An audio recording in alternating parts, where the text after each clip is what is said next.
final vocês têm uma surpresa boa para contar, né? Tá bom. Bem-vindos. Obrigada, Gabriela. Obrigada, Moema. Gente, boa tarde. Obrigada pela presença.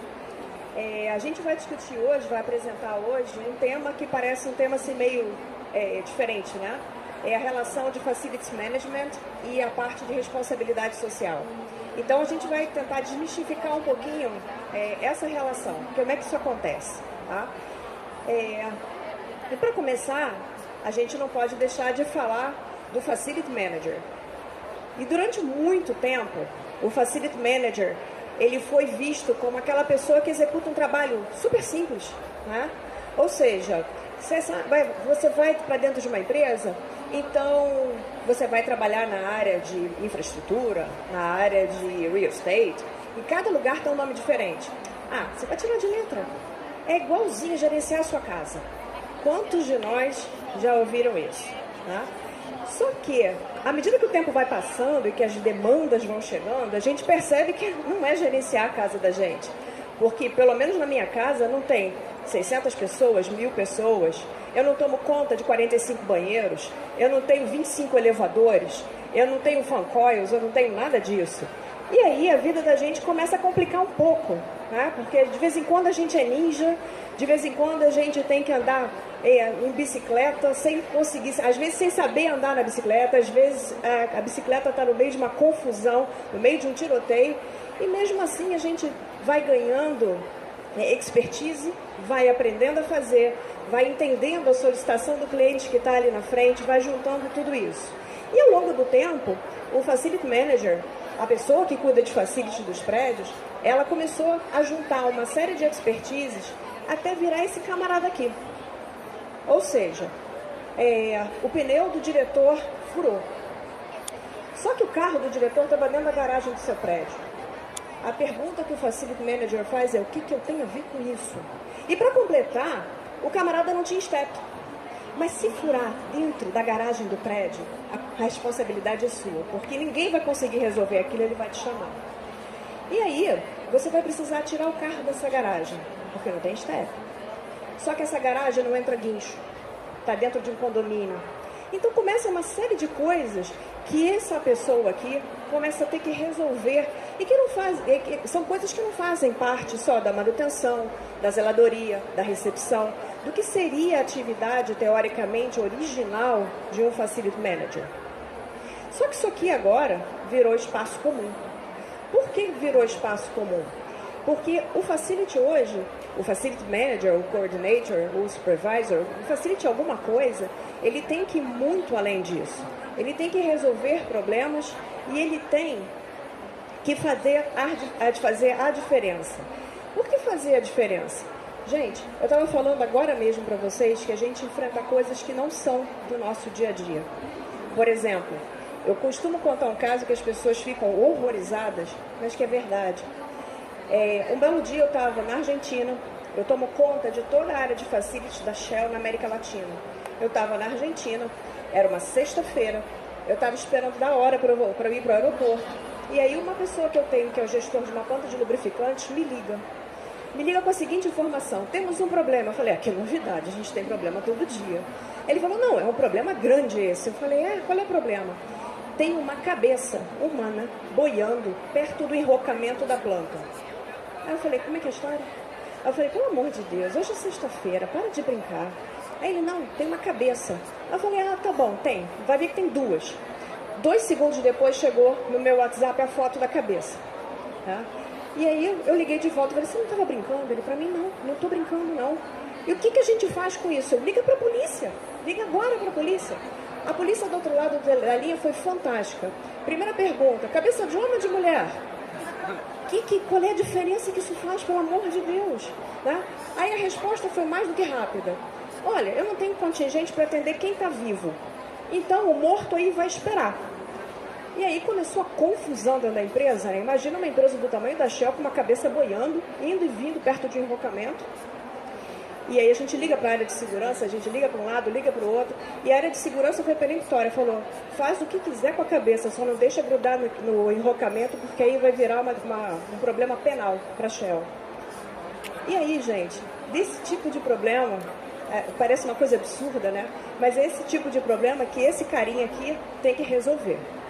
Só que, para o Facility Manager, para a pessoa de Facility fazer efetivamente a diferença, ela tem que começar a sair desse mundo dela, desse mundo que é o mundo usual, e tem que começar a pensar do seguinte: é a gestão das pessoas que estão ali, as pessoas que trabalham com você, que são do seu time, e também os terceiros, os contratados, ou os fornecedores, que às vezes não são pessoas que trabalham diariamente com você, mas são contratados para fazer uma obra, para fazer um projeto e etc. E a grande diferença é olhar essas pessoas como um todo, mas de uma forma diferente, sob um novo olhar, como eu coloquei aqui. E por que esse novo olhar? Porque a gente tem que entender que não há dois lados da mesa. Não há o lado do cliente e o lado do fornecedor. É um lado só. Todo mundo, aquela velha história, está no mesmo barco e a gente tem que procurar um equilíbrio, a gente tem que procurar um ganha-ganha. E para a gente conseguir isso, a gente precisa sair da nossa posição e tentar olhar a posição do outro, entender aquela realidade sob uma outra perspectiva, para que a gente consiga tomar decisões cada vez mais equilibradas. E aí a gente entra justamente nesse âmbito da diversidade. Por quê? A gente trabalha com pessoas na nossa equipe e na equipe e na equipe que trabalha com a gente, né, na equipe externa, que vão ser diferentes. Vão ser diferentes porque vão ter características diferentes, vão ter uma série de necessidades especiais. E a gente precisa entender isso e trazer essas pessoas, criar espaço dentro da organização para que essas pessoas possam agregar valor, possam se sentir confortáveis dentro da empresa, sendo do time da empresa ou de fora da empresa. Então a gente começa a trabalhar com o que a gente chama de diversidade e inclusão. A diversidade seria você entender todos os N grupos que existem ali. E a inclusão seria você criar espaço dentro da organização para que esses N grupos consigam trabalhar, consigam estar ali junto com você e consigam se expressar da forma que eles são. Isso é extremamente importante, por quê? Porque é a primeira vez na história que a gente convive com uma quantidade absurda, uma quantidade muito diferente de pessoas. A estatística diz pra gente que hoje a gente tem 5 diferentes gerações convivendo dentro das organizações. E aí, a gente precisa entender que gerações são essas, que demandas são essas que vêm dali. Por que uma pessoa de mais idade, ela vai precisar de uma sala de reunião fechada, enquanto o mais jovem vai querer trabalhar sentado num puff? E a gente começa a avaliar todas essas coisas para a gente poder garantir convivência, aumentar a produtividade e impedir conflitos. Então, ao entender a diversidade que a gente tem ali, para a gente poder trazer essas pessoas dentro de um espaço inclusivo. E para isso, gente, a gente está trabalhando com essas 5 gerações. E o interessante é que a gente tem pessoas que nasceram, que a gente chama de tradicionalistas, que nasceram até 45, e a gente tem uma entrada no mercado de trabalho violenta agora, da geração Z, que são, hoje, as pessoas estão tendo os primeiros empregos, ou então a primeira experiência de estágio, por aí vai. Isso aqui é importante a gente olhar quando a gente fala de diversidade, fala de inclusão, fala de responsabilidade social. Por quê? Porque o nosso panorama dentro das organizações é o seguinte: hoje a gente tem essas 5 gerações convivendo com toda a diversidade dentro de cada uma dessas gerações. Por quê? Existem pessoas que são tradicionalistas, que são da rede LGBT. Existem pessoas que são tradicionalistas, que são as mais antigas, que ainda olham para a mulher de uma forma diferenciada. Existem portadores de necessidades especiais em qualquer uma dessas gerações. Então, em cada geração, a gente tem todo o aspecto de diversidade que precisa ser trabalhado. E aí, o que vai acontecer em pouquíssimo tempo? Em pouquíssimo tempo, as gerações, as tradicionalistas, os baby boomers, que são os que nasceram logo depois da Segunda Guerra Mundial e etc., eles vão se aposentar. A geração X, que é a geração que nasceu até os anos 80, não vai ter contingente suficiente para cobrir todos esses cargos que vão ficar abertos. Então, o que vai acontecer? A gente vai ter uma entrada esmagadora no mercado de pessoas que a gente chama de geração Y, que foram aquelas que nasceram depois de 1980, que têm demandas diferentes, que têm necessidades diferentes, que têm perspectivas diferentes. Tá? E até 2025, que a gente chama, 75% da força de trabalho vai ser constituída dessas pessoas que precisam de um ambiente de trabalho diferente, que precisam ter diversidade, inclusão e etc., trabalhado dentro da organização para que elas se sintam confortáveis, para que elas consigam trabalhar e ser produtivas. E aí a gente começa a pensar, ok, então o que a gente precisa? A gente precisa de mudança.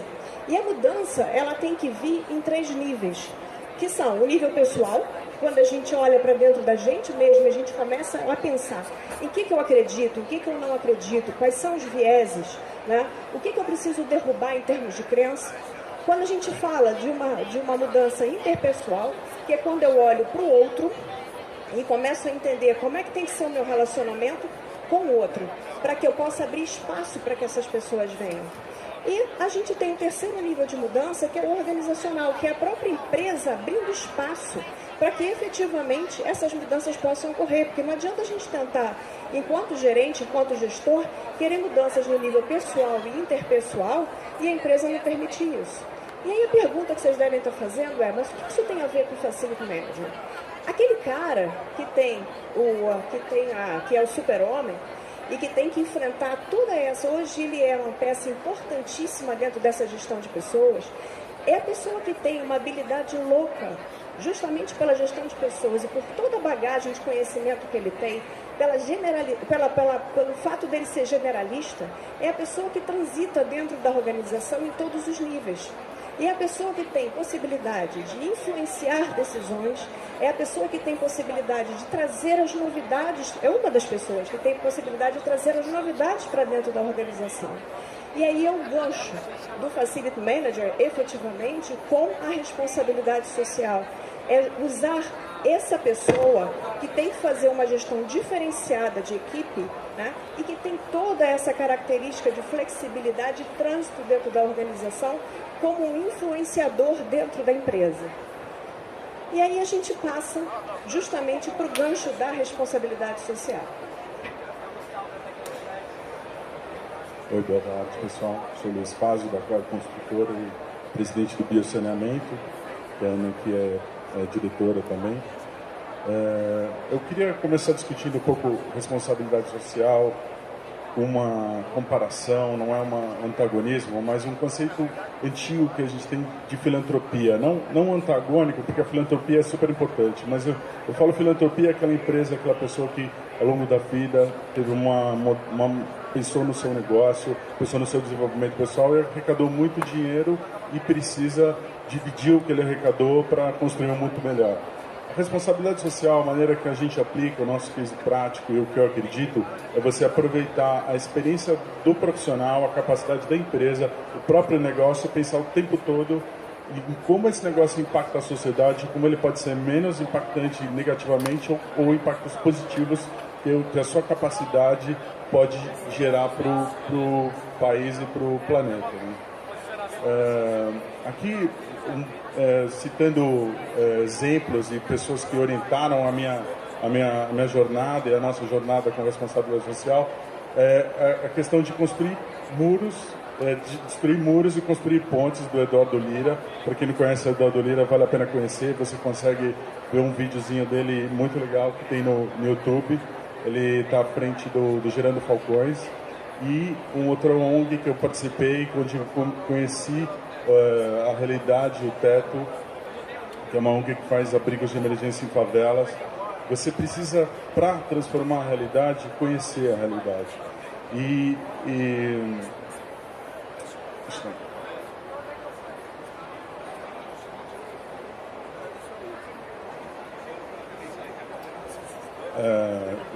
foi do Teto que surgiu justamente o nosso projeto, que é o nosso case prático, que a gente vai falar em seguida. Aqui... Oi? Desculpa. Oi? É isso. O Biosaneamento surgiu justamente de uma reunião que a gente estava falando de trabalho, e eu apresentei o Eduardo Lira foi até a Shell, e também apresentei uma ideia que era um conceito inicial do biosaneamento, que era um projeto que estava apenas começando. A Ana se apaixonou pelo projeto e daí ela abriu várias portas, vários caminhos que hoje estão fortalecendo muito o projeto, inclusive nós aqui hoje. Eu vou falar um pouco do desafio, direto ao case. O Brasil hoje, apesar de ser a nona economia do mundo, tem metade da população sem tratamento de esgoto. E dessa metade vive com esgoto a céu aberto. Falando dessas fotos, eu, quando estive lá no teto a primeira vez como voluntário, fiquei extremamente chocado, sensibilizado e praticamente obcecado por buscar uma solução.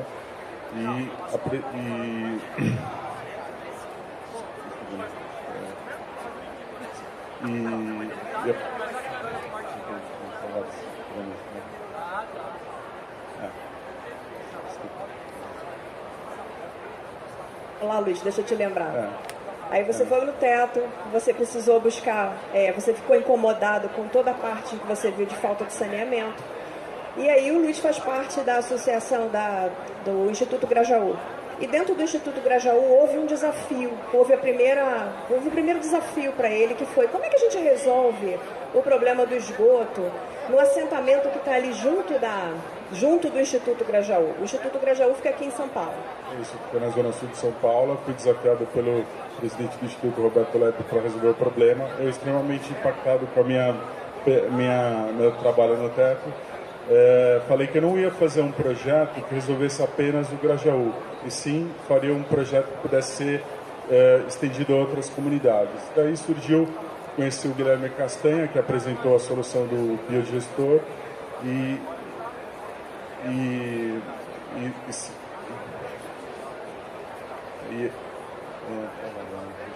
aí surgiu a ideia. Vamos lá. O Guilherme Castanha, ele trabalhava dentro do Instituto Grajaú. E ele já tinha a tecnologia do biodigestor, que depois foi aperfeiçoada pelo Luiz para ser colocada dentro da favela. Tá? E a ideia era: como é que você consegue cuidar do saneamento básico, cuidar do esgoto dentro de uma favela? E aí surgiu a ideia de fazer um projeto. A situação que era enfrentada era essa aqui. Passa o slide anterior. Esgoto a céu aberto, crianças que têm a idade dos nossos filhos andando de chinelinho havaiana, pisando no chão, pessoas que viviam expostas a todo tipo de doença e etc. E a gente sem poder fazer grandes coisas. Então, quando houve esse desafio do Instituto Anchieta Grajaú, e houve também o aporte de tecnologia, né, o aporte da ideia do Guilherme Castanha, isso tudo veio a responder uma dificuldade, uma ansiedade do Luiz em termos de resolver a questão do esgoto. Surgiu o projeto, especificamente, que é o próximo. Exatamente. O nosso projeto, ele visa inverter um pouco a lógica do tratamento de esgoto, que no Brasil é a exclusividade das concessionárias, e a gente trata o esgoto na fonte onde ele é gerado, ao invés de fazer uma coleta de esgoto e tratar ele como a Sabesp, o SEDAI faz no Rio de Janeiro. A gente tem algumas falando essencialmente rapidamente sobre o projeto. O esgoto ele vai para o biodigestor, ele fermenta e nesse processo ele gera um gás que é aproveitado na cozinha das pessoas que geram o esgoto, e sai um efluente 80% tratado que vai para uma área de infiltração, uma área de tratamento final num círculo de bananeiras, ou para onde ele já ia, só que com um impacto muito menor para o meio ambiente. Uma das estratégias do nosso projeto é empregar mão de obra local, o que faz uma diferença muito grande, porque você gera renda na comunidade. Ele tem vários aspectos ecológicos também, porque ele captura o metano. Quando você captura o metano, você evita que esse metano vá para a atmosfera. Ele é muito pior por efeito estufa do que o ele queimado. Então você tem também a substituição do gás de cozinha, que é um combustível fóssil, por um biocombustível. E você tem um empoderamento dessas pessoas da comunidade, que aqui no curso do nosso piloto que a gente fez em Grajaú, eles são responsáveis e protagonistas pela transformação da própria realidade, né?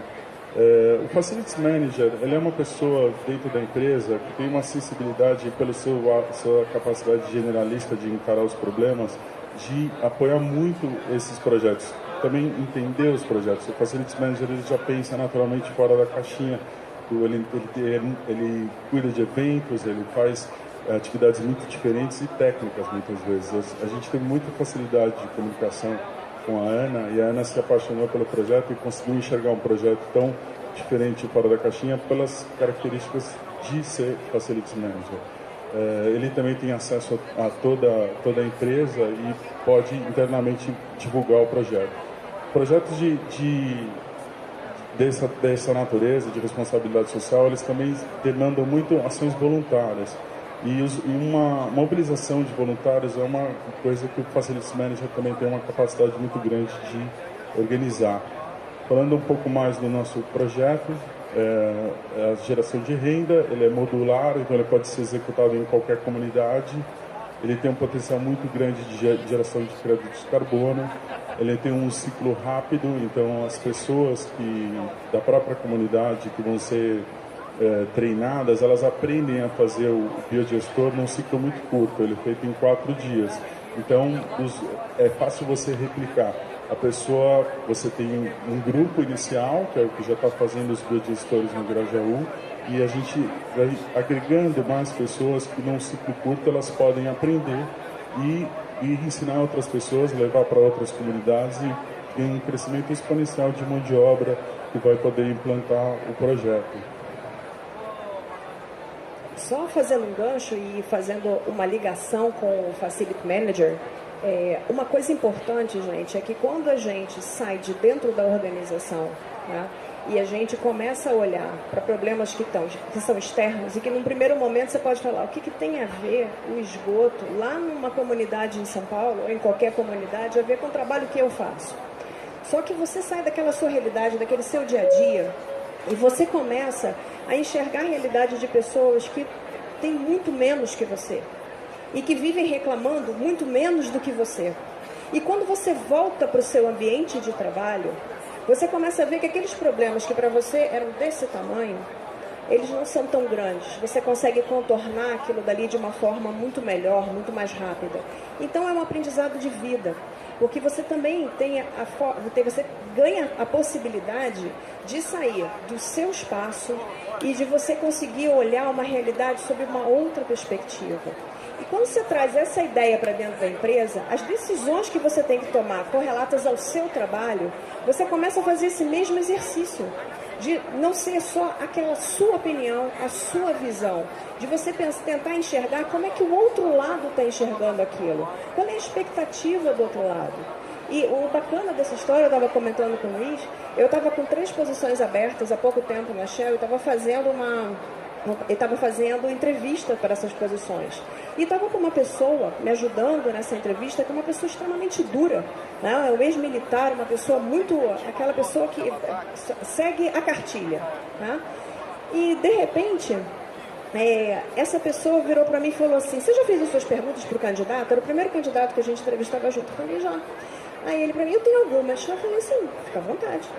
E aí, entre as perguntas que ele fez, ele virou e falou assim: você já teve já participou de alguma ação social?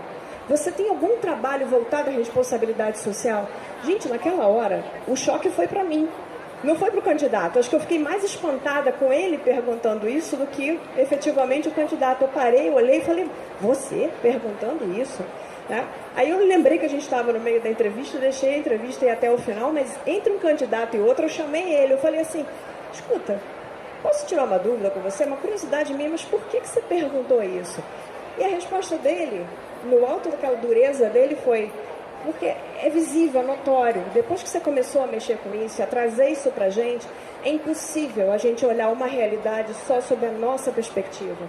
A gente precisa entender a realidade sob a perspectiva dos outros também, para a gente poder tomar decisões mais equilibradas, para a gente poder tomar decisões que sejam mais justas, né? E o segundo gancho até do biodigestor dentro da... Você vai comentar? Do biodigestor dentro das empresas.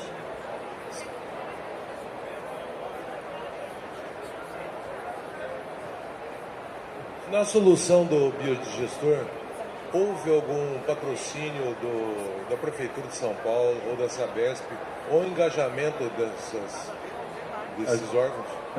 Inicialmente não. O problema da falta de saneamento no Brasil é que a Sabesp não atua em áreas que não é economicamente viável. E justamente são essas áreas que a gente foca, né?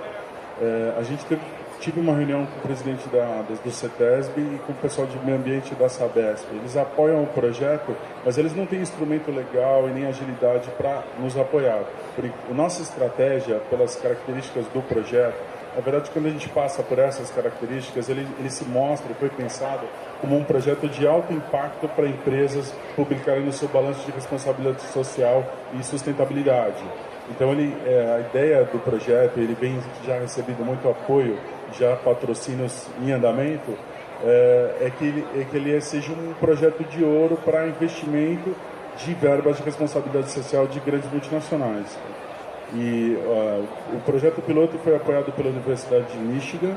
A gente tem 3 unidades que foram já patrocinadas pelo Cnalbrense. A gente está aqui com o Paulo da Millicare, que já também teve com a Charity, patrocinou mais unidades também de biogestores, e já muitas empresas interessadas, que a gente tem participado de reuniões, que tem um interesse profundo de investir nesse projeto. Com os órgãos públicos, nosso principal desafio é enfrentar uma barreira de isso não ser um problema ambiental, por incrível que pareça, porque no Brasil, por lei, apenas a Sabesp ou os concessionários podem tratar esgoto. Então a gente tem que negociar e hoje a gente tem algumas áreas que a gente pode atuar, mas, por exemplo, a gente não pode ainda atuar numa área de proteção permanente ambiental, onde o esgoto é despejado diretamente in natura para Baía de Guanabara, ou vai direto para a nossa represa, mas a gente ainda não tem um amparo jurídico para entrar lá e fazer o projeto. A gente espera que com o crescimento do projeto a gente consiga fazer isso, né? Agora, também falando genericamente sobre responsabilidade social, razões e consequências. A gente faz responsabilidade social por convicção. Quem fica à frente do projeto faz porque ama, porque tem paixão, porque quer transformar o mundo, fazer um mundo melhor. Mas, independente disso, as consequências são totalmente positivas, tanto para a carreira do profissional quanto para a empresa. Hoje em dia, você reter alguém da geração Z, como mencionou Ana Machado, essa pessoa não quer mais trabalhar numa empresa que não faça nada pelo mundo. Você não reter um jovem pelo dinheiro, porque a empresa está batendo recordes de lucro, e ele se empolga só com isso. Ele vai querer saber o que a empresa faz para melhorar o mundo e a sociedade de maneira geral. E também a diversidade e inclusão é uma responsabilidade social, na medida em que a gente até conversa muito sobre isso e vê que a responsabilidade social a inclusão das pessoas é uma responsabilidade social também. E tem mais um detalhe, que quando a gente, por exemplo, foi começar esse projeto, e o Luiz trouxe, no final de uma reunião, ele trouxe, era papel, era uma possibilidade, era um projeto. E aí eu perguntei, o que já foi feito? Ele para mim, nada, está no papel. Aí eu, então, vamos lá, vamos fazer. O que você precisa?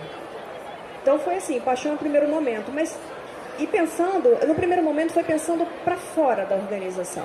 Tá? Ou seja, a gente vai entrar numa comunidade, a gente tem que entender como a gente vai fazer isso. É o profissional ganhando em termos pessoais. Tá? Ele conseguindo enxergar uma realidade completamente diferente da dele, trazendo aquilo para o ambiente de trabalho e sendo o melhor profissional dentro do ambiente de trabalho, porque a gente lida com pessoas, tempo integral. Então, quando a gente melhora a gestão de pessoas e traz o nosso grupo, né, traz quem trabalha com a gente para perto da gente, a gente traz não só as pessoas da nossa equipe, como a gente traz os fornecedores, como a gente traz... Fornecedores podem ser as empresas que estão ali diariamente prestando serviço, podem ser aquelas empresas que pontualmente vão prestar o serviço, fazendo uma obra, fazendo um projeto de arquitetura, mas a gente começa a entender que a mesa que está ali, ela não é uma mesa quadrada. Não é de um lado o cliente, o tomador do serviço, e do outro lado o prestador do serviço. É uma mesa redonda, em que todo mundo participa, em que todo mundo agrega. E aí a gestão fica completamente diferente, o clima fica completamente diferente, e aí você vai um pouco mais além. Eu primeiro comecei a pensar nisso externamente. Vamos entrar numa comunidade, vamos fazer. Aí um belo dia eu olhei para o Luiz e falei assim, escuta, A gente não pode fazer isso dentro da nossa casa? Não pode fazer isso dentro das nossas áreas industriais, por exemplo? E aí ele perguntou, por que não?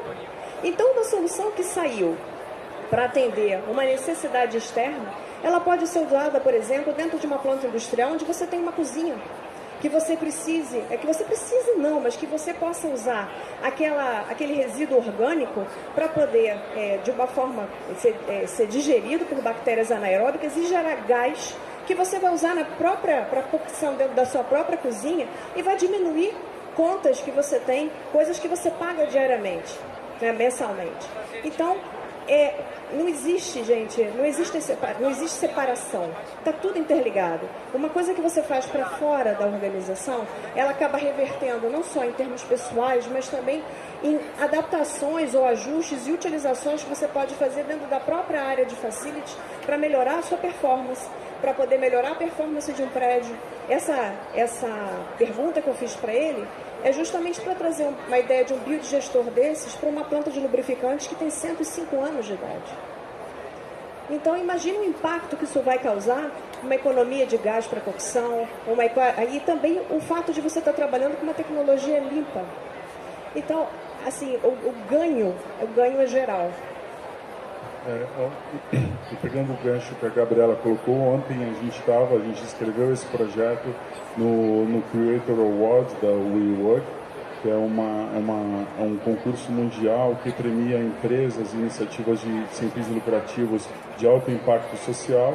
E o projeto, apesar da pouca idade que tem e está apenas começando, ele foi a final do projeto, a gente ganhou um prêmio, um concurso, e já vai dar uma continuidade muito boa para o nosso projeto. Foi um reconhecimento já de uma iniciativa tão jovem que já é reconhecida como uma empresa de alto impacto social. Posso só concluir? Não? Eu queria só concluir, se o Luiz não tiver mais nada para falar, dizendo que toda vez que a gente se envolve com alguma coisa que fuja o trabalho da gente, o dia a dia da gente, a gente tem muita chance de crescimento pessoal, de crescimento profissional. Principalmente porque a gente fala de transformação, a gente fala de mudança. A gente está sempre falando isso, escutando isso. Mas nenhuma mudança externa é conseguida se a gente não mudar internamente primeiro. Se a gente não sentir que aquilo dali vai levar a gente, vai transformar a gente numa pessoa melhor e que a gente vai conseguir desdobramentos positivos com aquilo dentro do ambiente de trabalho, dentro da nossa casa. Então, mudar é necessário e essas relações a gente não precisa ter medo, a gente precisa ter ousadia para ir à frente. A gente não terminou, gente, não fiquem preocupados, a palestra está sendo ótima. Eu só quis aproveitar que nós temos 10 minutos para liberar para quem está aqui fazer perguntas, né? Porque eu concordo em gênero e número grau com eles. Fazer o bem faz bem para a gente. Já tive a oportunidade de fazer isso também, não vou contar agora, porque não vem ao caso, mas eu digo, faz bem para a gente se sente melhor e o nosso time também. Então eu queria aproveitar, gente, temos 10 a 15 minutos no máximo, para vocês fazerem as perguntas para essa dupla aqui fantástica.